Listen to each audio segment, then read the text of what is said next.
First two summer nights at Shea Stadium have been magnificent here in the summer of 2002. Fans filing in tonight for the second of three against the Kansas City Royals.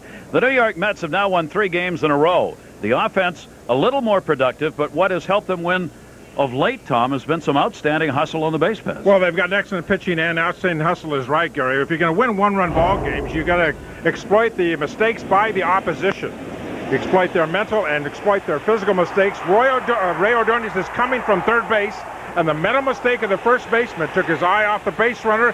Bingo, you score a run. And last night in a ball game, a little check swing by Mo Vaughn, a bad play by the third baseman. What happens? Tony Tarasco take advantage of the physical mistake, scores the winning run last night. And that's just pure hustle and playing smart baseball. That's what they're doing right now. And finally, when they got done last night, that was called a single and an error. They have won now 5 out of the last 6 games. The starting pitching continues to be the strength of this ball club. In the offense, it is better than it was. And one of the reasons is that Edgardo Alfonso is hitting the ball harder. I think probably the main reason, Gary, you're exactly right. Edgardo Alfonso is hitting the ball better. He has more power getting the ball up and getting the rotation on the ball where it carries and carries and carries. That's what happened last night in the home run that he hit. And when you got the infield drawn in, you put contact on the ball, you've got a chance for a base hit. For a guy that doesn't strike out very much, he's definitely at the advantage with that infield drawn in. He's swinging a much better bat. Bad hand that had bothered him for much of the start of the season seems to be gone. The numbers last night and Thursday against the Twins: 4 home runs, took 241 at-bats for the first 2. He's had a couple in the last 5 at-bats for the Mets. Kansas City, New York, coming up. Moving ceremony here at Shea Stadium. The Mets honoring the families of the police officers, Port Authority officers, and court officers who lost their lives on September 11th.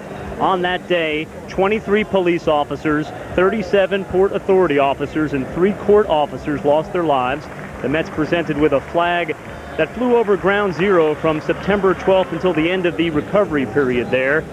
Mets manager Bobby Valentine, John Franco, Al Leiter, and Mike Piazza accepting on behalf of the team. You know, Bobby Valentine was so involved in the relief efforts after September 11th. I talked to him before the game. He said, anything we can do as a team to help people not forget, it's important, it's worthwhile, and we're going to do it. Back upstairs to you, Gary. All right, Sean, thank you very much. And very fine ceremony involving all those family members who came out on the field and were lined up on the third and first base side before the start of the ball game.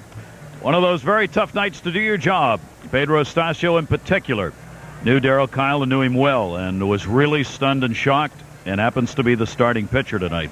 Let's take a look at the starting lineup brought to you by Budweiser for the team he will face tonight, Tony Peña's Kansas City Royals. Carlos Fabulous, Navy Perez, Carlos Beltran, Mike Sweeney, Raul Ibanez, Michael Tucker in the lineup, Luis Alicea, Brent Mayne, the former Met, and Paul Byrd, 2 former Mets, the battery mates tonight. And Gary on the mound, Pedro Astacio, 7-2, making his 15th start. He has the 5th best earned run average in the National League and having quite a year for the Mets. Astacio, first time against the Kansas City Royals, and we are underway as the pitch is up high. Fabulous, 234, 3 games now in the role of the leadoff batter, as the Kansas City Royals, like the Mets, have struggled mightily trying to find some offense, and they hope he can do it. Tony Peña shuffled the lineup since taking over. Fabulous, though, is 0 for his last 11.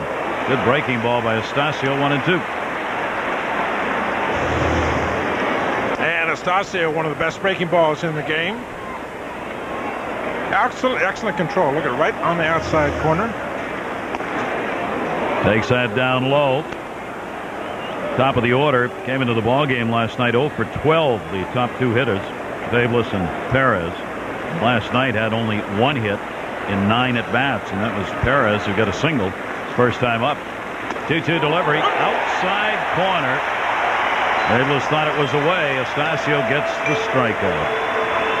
All right, Gary, take a second to look at our Tri-State Fort defense behind Pedro Astacio. For the Mets, Tony Tarasco, the start in left, Timo Perez in center, Jeremy Burnitz over in right, Edgardo Alfonso and Ordonez on the left side, Alamar Mo Vaughn on the right side.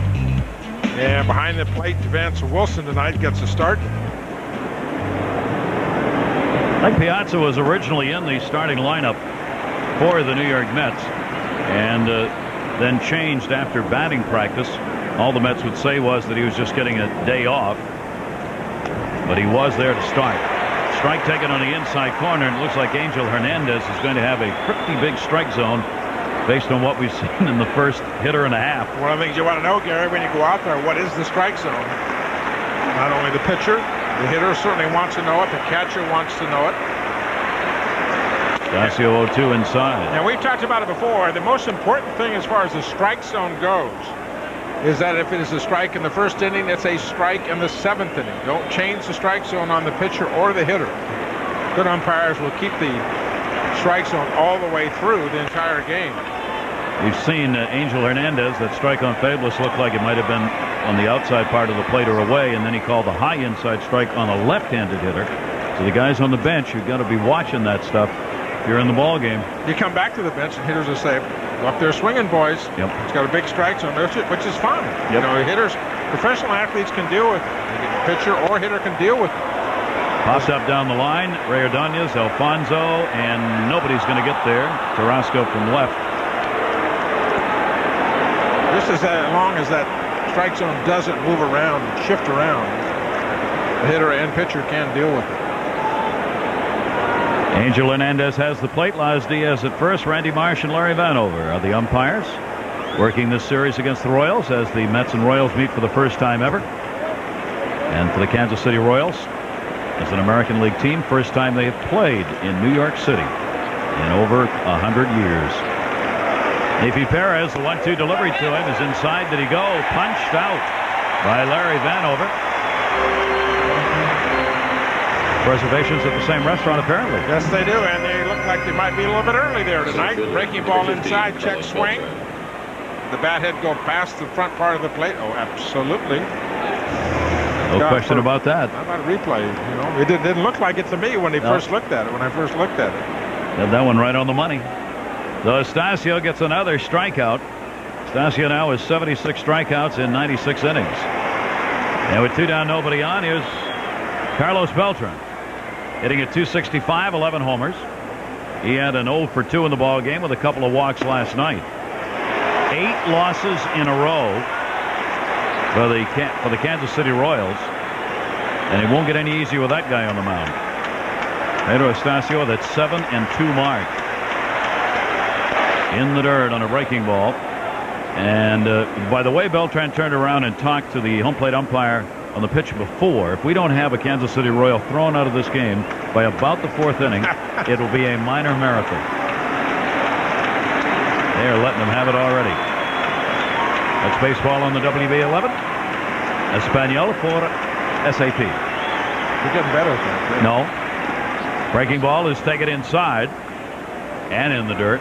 Astacio is going to see how far the strike zone really goes. Well, you see, now what's going to happen? Somebody's going to be up at the plate, and it could be if the strike zone is the same for both teams, which obviously it should be. Somebody's going to have one of those pitches that bounces in the dirt, and umpire's going to call a ball. The hitter's going to turn around and say, "Are you sure?" And then he'll be gone. That will be an early night off for that individual player. That's right. 2-2 delivery, breaking ball ripped hard and foul. And for each successive hitter and player that comes up there, are you sure that's a ball? The one just almost hit my toe and swing the bat. Boys and girls, let's go. Let's go. Mama's got a roast on at home. Let's go. Don't want it overcooked. Beltran with a 2-ball, 2-strike count. 2 down, nobody on. Very gentle breeze blowing out towards center here tonight. And that one's going to be taken up high. And a 3-ball, 2-strike count. And we're not laying it on Angel Hernandez. Just this is the kind of thing ball players will take a look at early in the game. So are we. And you know, good ones will adjust, and the guys that are not good players will find reason to carp about it. Yep. 3-2 delivery from Astacio is down low. So the walk surrendered with 2 down.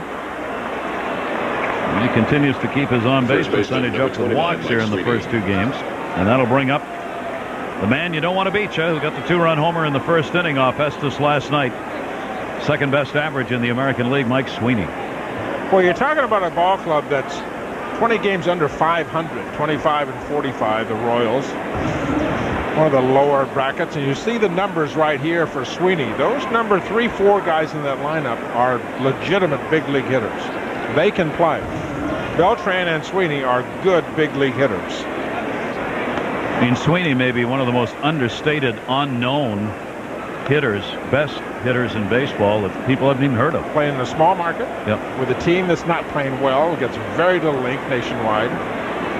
You're pitching against the Kansas City Royals and you pick up the stat sheet and you say, this guy's hitting 349 and 10 home runs and 35 RBIs in that ballpark, if you know Kansas City's ballpark, which is not a home run hitting ballpark by any means. He's got a 5-game hit streak going. He hits as well against right, left, home, road. I mean, he's that kind of a hitter. It doesn't make much difference when it comes to Sweeney. 29 home runs each of the last 2 years. And he's gone 11 for his last 20. The runner goes. Throw down by Wilson is there. Perfect on the money. And Vance Wilson, who can get him down, does it there. So Sweeney's going to have to lead off. Alomar, Payton, and Vaughn. Roberto Alomar had an 0 for 4 in the ball game last night. Hitting .263 now on the year. Paul Byrd, outside corner for a strike. Alomar has faced Byrd 6 times and is 3 for 6 off the 31-year-old right-hander. The 0-1 off speed. We'll say that a lot tonight.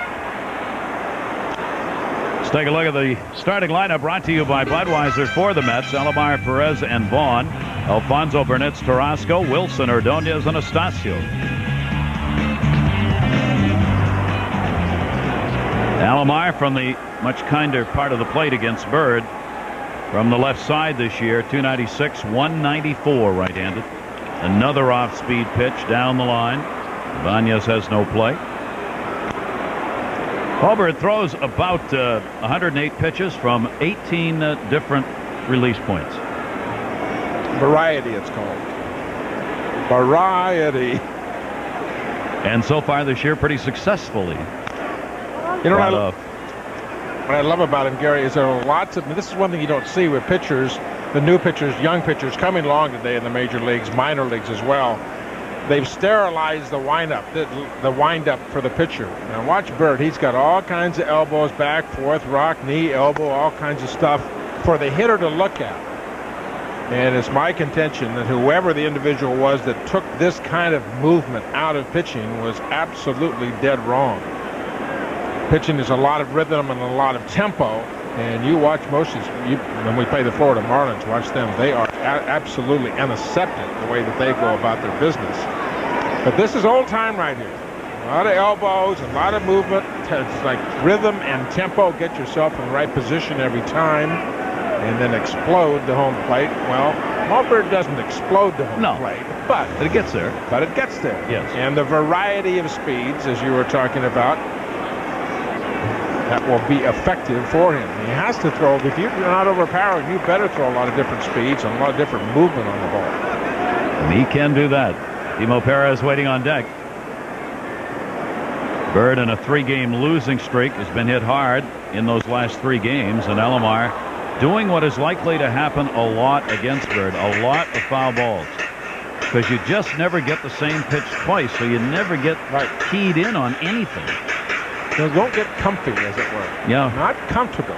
Yeah, he's not going to throw the ball by you. He's not going to be blown away with a fastball, no question about it. But you're going to get pitches inside, outside, up, down, moving left, moving right, and different speeds. 2-2, and again foul back. That's the 9th pitch of this at-bat from Paul Byrd, who's going, oh, man. You know what he's saying? Hit it between the lines. Either, put it in play one way or the other. I don't care if it's a base hit. Put it between the lines here. I'm throwing my arm out here, and I haven't got to the number 2 hitter. 2-2 delivered to Alomar. He put it in play to right field. In play hard. Tucker back of the wall. Tucker up. Oh, mercy! What a play by Michael Tucker. Re-racked that one. Alomar's retired, but just barely.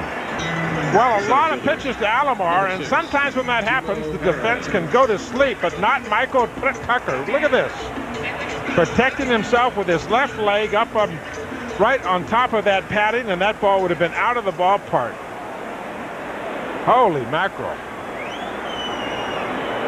It's a pitcher that you know the hitters are going to put the ball into play. Not many strikeouts. There's a chance if you go through 9 hitters, 9 of the balls are going to be hit in play. Defense is strategically important behind Byrd. What a play by Michael Tucker. A magnificent catch to deny Alomar a home run to lead off the ball game. Timo Perez takes the pitch up high. Perez hitting in the number 2 spot. Very fine numbers that have kept him in the lineup. Switch hitter pops that one up down the left field line. He's trying to shoot that by Astacio, the third baseman, because Astacio, prior to the 2 strike count, was playing way in, like 5 steps, and he tried to go there. Astacio will back up now. Not very far. He's still even with a bag at third base with a 1-2 count. Breaking ball got him. Good one. Outside corner from Paul Byrd. That didn't take very long. After the 10 pitches to Alomar, get rid of that one in a hurry. Take a second, Gary, to look at our Ford defense behind Paul Byrd. Ibanez in left, Beltran in center, and Tucker, who just made that great catch in right. Alicia Perez, Fables, and Sweeney in the infield. Brent Main does the catching. Our Ford defense here for the Royals. Here is Mo Vaughn. There's Tucker waiting for another one off Vaughn's bat. Right to the shift. Oh my, Fables. You talk about perfectly positioned. That's a base hit. If you don't have the shift on, they did. It worked. So after all of that, Paul Byrd has a 1-2-3 inning. No score. Be right back at you tomorrow to wrap up this set. 1 o'clock on the air here in the WB11 for Game 3. Pedro Astacio, Sweeney back at the plate. He was there when Beltran got thrown out by Vance Wilson, so he starts over again. They 3 for 4 last night on a mighty heavy month of June with that 368 average so far this month. By the way, Luis Castillo 0 for 1. 35 game hit streak now, tied for 10th all time for the Florida Marlins streak man. We'll keep an eye on the game tonight. Mark Redmond is the starting pitcher that he is facing in the ball game. Detroit leading that game 1-0 in the second inning. They're playing in Florida. Sweeney with a 1-1 count outfield. Straight away deep. This is outside, 1-1. It said 37,000 here last night, and tonight's crowd is going to, looks like it's going to equal or better that. Could not have better baseball nights than what we had last night, the first day of summer on the solstice day, and again tonight. Makes you want to go out there and pitch, doesn't it? Do you think that? Well, let's watch this. This is a pretty good hitter. Watch this pitch. Do I think is a fine question. No, I know the answer. Okay. You know, we were talking about before we went on the air, Gary. You're talking about they had a very good crowd last night. Very good crowd again tonight. Do you think the interleague play has anything to do with that in New York City? No. I don't either. Do you think Kansas City Royals are a draw at all? No. You can finish that sentence any way you want. Yeah, I agree with you. I totally agree with you. I mean, what percentage would say, well, let's see what, maybe if somebody is from Kansas City. Sweeney got that one to left field. Tarasco back at the wall and will have room. Even the outs are hard when he's at the plate. Well, the amazing thing about Sweeney, you talk about him last year. He hit over 300 last year and had 29 home runs. He only struck out 64 times. I mean, there's a guy with can make contact with the ball and is a power hitter. I think he's been talking to George Brett. And you can do that when in that ballpark in which they play, these Royals. A hitter that uses the entire field is really to the advantage. It is not a home run hitter's ballpark down there in Kansas City.